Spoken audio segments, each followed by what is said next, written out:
തിരുത്തലുകൾ വരുത്തേണ്ടതുണ്ടെങ്കിൽ അത്തരം കാര്യങ്ങളിൽ തിരുത്തൽ വരുത്തി മുന്നോട്ട് പോവുക എന്ന നിലപാടാണ് ഇടതുപക്ഷ ജനാധിപത്യ മുന്നണി പൊതുവെ സ്വീകരിക്കുന്നത്. എന്ന് പറഞ്ഞാൽ ജനവിധി മാനിച്ച് ഭാവി പ്രവർത്തനങ്ങൾക്ക് രൂപം നൽകി മുമ്പോട്ട് പോകും എന്നതാണ് ഇടതുപക്ഷ ജനാധിപത്യ മുന്നണിയുടെ പൊതുനിലപാട്. ഈ തെരഞ്ഞെടുപ്പിന്റെ കേരളത്തിന്റെ വിവിധ ഭാഗങ്ങളുണ്ടായ അനുഭവങ്ങൾ ഇടതുപക്ഷ ജനാധിപത്യ മുന്നണിയുടെ സമഗ്രമായ പരിശോധനയ്ക്ക് വിധേയമാക്കും. തെരഞ്ഞെടുപ്പിന്റെ റിവ്യൂ എല്ലാ രാഷ്ട്രീയ പാർട്ടികളും ആ അർത്ഥത്തിലാണ് നടത്തുക. തെരഞ്ഞെടുപ്പിന്റെ റിവ്യൂ രാഷ്ട്രീയ പാർട്ടികളിൽ പൂർണ്ണമായി കഴിഞ്ഞിട്ടില്ല. രാഷ്ട്രീയ പാർട്ടികളിൽ തെരഞ്ഞെടുപ്പ് റിവ്യൂ പൂർണ്ണമാക്കി കേരളത്തിന്റെ പൊതുനില പരിശോധിച്ച് നിലപാട് സ്വീകരിക്കാം എന്നതാണ് ഇടതുപക്ഷ ജനാധിപത്യ മുന്നണി കണ്ടിട്ടുള്ളത്. അപ്പോൾ അതിന്റെ റിവ്യൂവിന്റെ വിശദാംശങ്ങളിലേക്ക് ഇന്നത്തെ യോഗം പോയിട്ടില്ല. അത് പാർട്ടികളിലെ ചർച്ചയ്ക്ക് ശേഷം ജനുവരി ആദ്യത്തെ ആഴ്ച ഇടതുപക്ഷ ജനാധിപത്യ മുന്നണിയുടെ സംസ്ഥാന സമിതി യോഗം ചേരുന്നുണ്ട്. ആ യോഗത്തിൽ വിശദമായ പരിശോധനയ്ക്ക് വിധേയമാക്കാം എന്നുള്ളതാണ് ഞങ്ങൾ കണ്ടിട്ടുള്ളത്.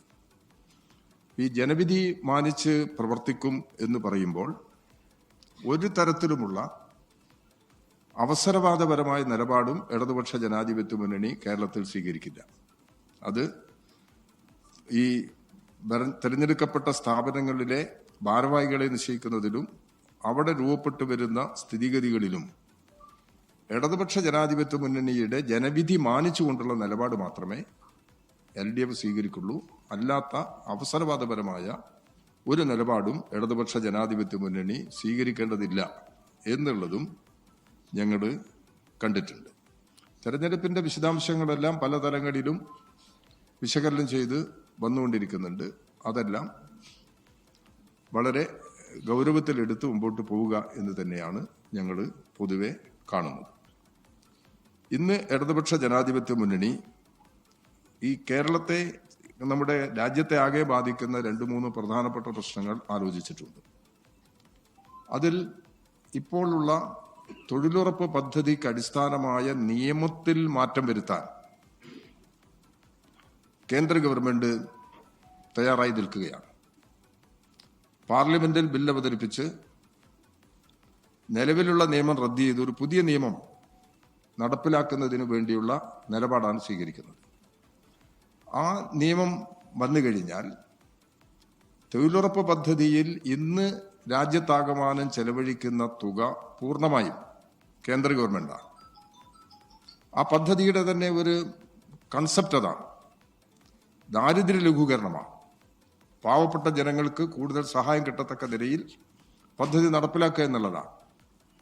നിലവിലുള്ള നിലപാടിൽ മാറ്റം വരുത്തി 60:40, കേന്ദ്രം 60, സംസ്ഥാനം 40, ഈ നിലയിലുള്ള ഒരു റേഷ്യോ അംഗീകരിച്ച് ധനവിനിയോഗം നടപ്പിലാക്കുന്നതിന് വേണ്ടിയാണ് പുതിയ ബില്ല് മുന്നോട്ട് വെക്കുന്നത്.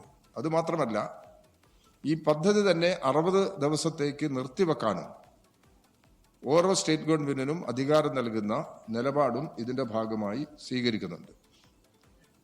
ഇതിന്റെ നിയമത്തിന്റെ പേര് തന്നെ മാറ്റുമ്പോൾ മഹാത്മാഗാന്ധി എന്നുള്ള പേര് ഉപേക്ഷിക്കുകയാണ്.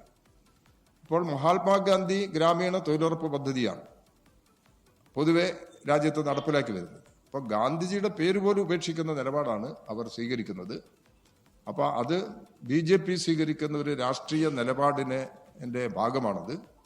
അപ്പൊ ഇത് സംബന്ധിച്ചുള്ള കേന്ദ്ര ഗവൺമെന്റ് നിലപാട് തിരുത്തണം എന്നാവശ്യപ്പെടുന്ന ഒരു പ്രമേയം ഇന്ന് ഇടതുപക്ഷ ജനാധിപത്യ മുന്നണിയുടെ സംസ്ഥാന സമിതി തീരുമാനിച്ചിട്ടുണ്ട്.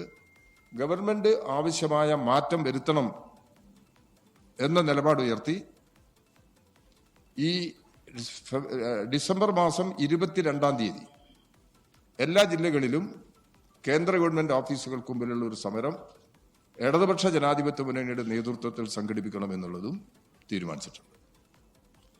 മറ്റൊരു പ്രധാനപ്പെട്ട പ്രശ്നം ഞങ്ങൾ പരിശോധിച്ചത് ഈ വോട്ടർ പട്ടിക പരിഷ്കരണവുമായി ബന്ധപ്പെട്ട.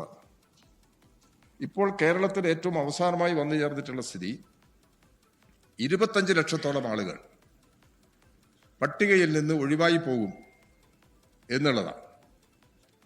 അപ്പം ഇത് ധൃതി പിടിച്ച് നടപ്പിലാക്കേണ്ടുന്ന ഒന്നല്ല ഈ വോട്ടർ പട്ടിക പരിഷ്കരണം.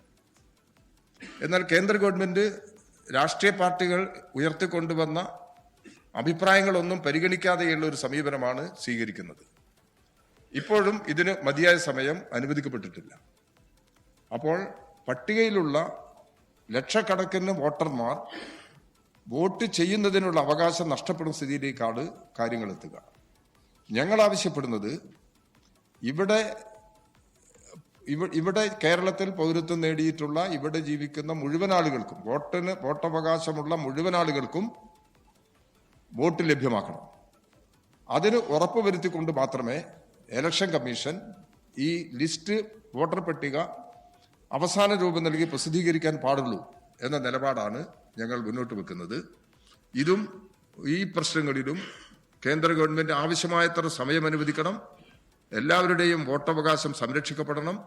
അതിന് സഹായകരമായ നിലപാടല്ല ഇപ്പോൾ ഇലക്ഷൻ കമ്മീഷൻ സ്വീകരിച്ചുകൊണ്ടിരിക്കുന്നത്.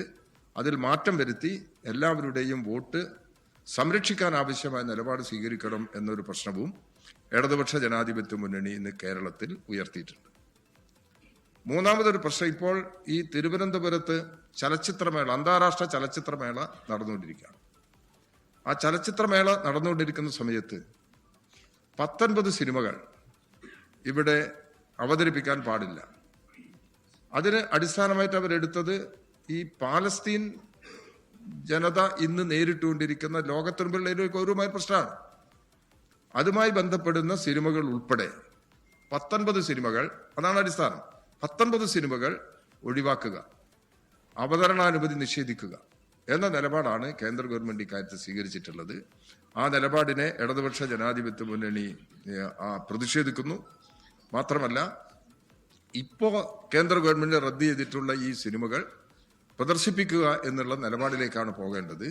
ആവിഷ്കാര സ്വാതന്ത്ര്യത്തിനും അതുപോലെ സാംസ്കാരിക പ്രവർത്തനങ്ങൾക്കും സ്വതന്ത്രമായി ഇടപെടാനും നിലപാടുകൾ സ്വീകരിക്കാനും സാധ്യമാകാത്ത നിലയിലേക്കാണ് ഈ ലോകത്തെവിടെയായാലും ഏത് സമയത്തും 24 വാർത്തകളും ഓഗ്മെന്റഡ് റിയാലിറ്റി പാക്കേജുകളും എക്സ്പ്ലെയിനറുകളും വിശദമായി കാണാൻ ഞങ്ങളുടെ യൂട്യൂബ് ചാനൽ നിങ്ങൾക്ക് സബ്സ്ക്രൈബ് ചെയ്യാം.